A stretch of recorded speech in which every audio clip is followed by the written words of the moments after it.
Assalamualaikum warahmatullahi wabarakatuh. Selamat datang di channel Rubiati KPAI. Apa kabar Bapak Ibu Guru? Semoga semuanya dalam keadaan sehat walafiat. Bapak Ibu, dalam video kali ini saya ingin berbagi hal yang terkait dengan observasi praktek kinerja guru BK Bapak Ibu di PMM. Bapak Ibu, ada banyak pertanyaan hal yang terkait dengan bagaimanakah observasi dilakukan kepada guru BK sementara guru BK tidak melakukan pembelajaran di kelas, tidak memiliki mata pelajaran tertentu Bapak Ibu ya. Maka di sini Bapak Ibu kita bahas pertanyaan yang pertama, bagaimanakah perencanaan kinerja untuk guru BK yang tidak mengajar di kelas? Bapak Ibu, untuk guru BK, proses penyusunan SKP guru BK pada fitur pengelolaan kinerja di PMM pada dasarnya sama dengan guru lainnya.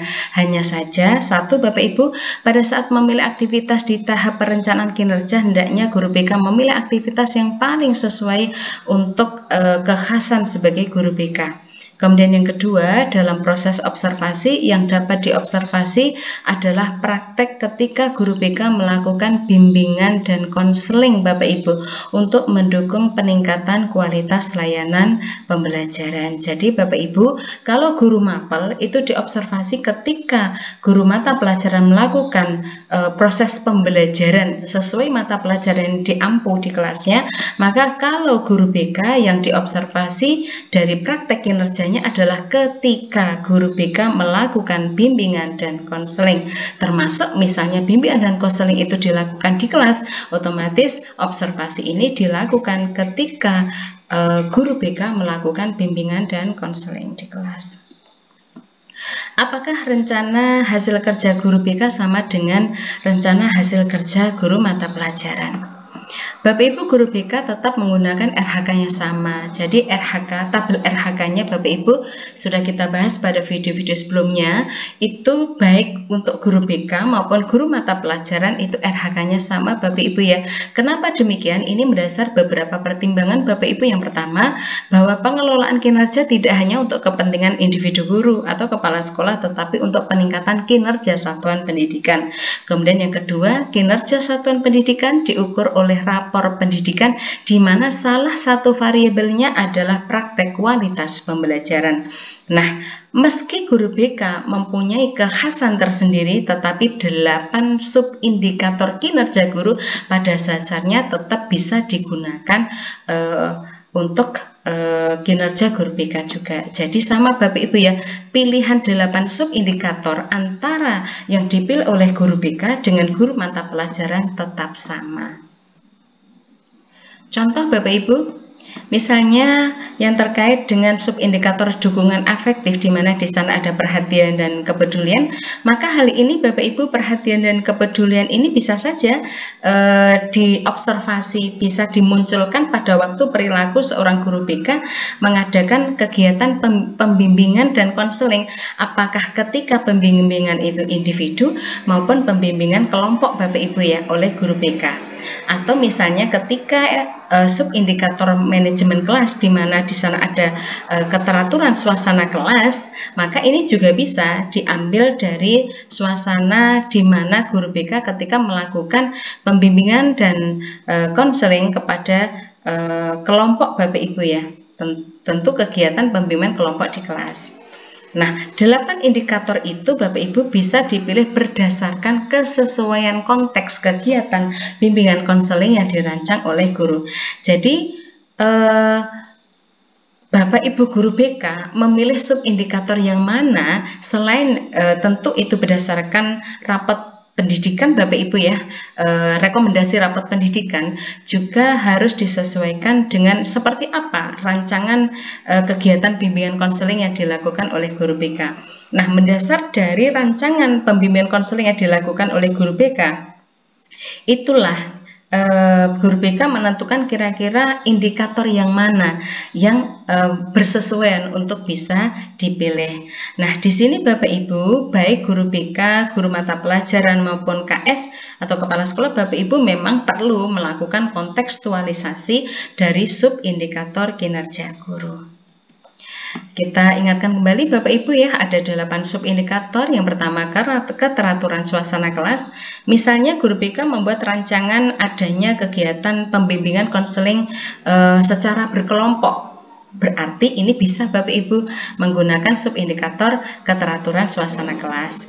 Misalnya begitu pula bisa memilih ekspektasi pada peserta didik. Ini bisa Bapak Ibu ya, baik pembimbingan individu maupun pembimbingan kelompok bisa. Kemudian apakah penerapan disiplin positif? Apakah aktivitas interaktif Bapak Ibu, umpan balik konstruktif, instruksi adaptif, perhatian dan kepedulian, maupun instruksi pembelajaran. Kedelapan subindikator ini bisa dipilih salah satu oleh guru BK disesuaikan dengan rancangan bimbingan dan konseling yang sudah dibuat. Lalu bagaimanakah Bapak Ibu guru BK mengisi formulir ajuan persiapan observasi Bapak Ibu ya? Sama Bapak Ibu seperti guru mata pelajaran ya Bapak Ibu, misalnya di sini ini adalah formulir diskusi persiapan. Sama Bapak Ibu, misalnya rekomendasi untuk subindikatornya sama Bapak Ibu ya, silahkan memilih salah satu dari 8 tadi, anggaplah ini instruksi pembelajaran. Kemudian silahkan dipilih dari subindikator yang sudah dipilih itu perilaku mana yang akan dijadikan fokus observasi. Bisa memilih salah satu dari yang ada, maksimal 3 Bapak Ibu ya, dicentang. Anggaplah 1 kita centang. Kemudian seperti biasa Bapak Ibu pengisiannya untuk mencapai fokus perilaku itu agar bisa terwujud dalam pembelajaran yang dilakukan apa? Silakan ditulis di sini. Apakah mengkaji literasi, mengkaji praktek baik, ataukah diskusi dengan rekan sejawat? Silakan Bapak Ibu. Kemudian berikutnya mengisi jadwal observasi sama Bapak Ibu ya. Kemudian diisi jenjangnya. Jenjangnya di mana? Misalnya SMA. Kemudian kelas berapa nanti mau mengadakan bimbingan konseling di kelas berapa yang akan diobservasi oleh kepala sekolah, kita ajukan. Nah, di sini ada banyak pertanyaan Bapak Ibu, harus mengisi apa? Karena di sini bimbingan dan konseling itu tidak ada. Nah, ini Bapak Ibu ya, ketika kita ngetik bimbingan dan konseling, Bapak Ibu di sini tercantum tidak ditemukan. Nah, di sini lalu harus diisi apa? Kita isi lainnya Bapak Ibu, di sini ada kata lainnya.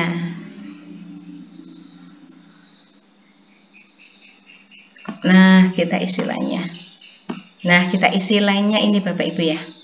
Kemudian opsionalnya kapan, tanggal berapa, di mana, jam berapa, mungkin bisa diisikan di sini. Ini bersifat opsional Bapak Ibu.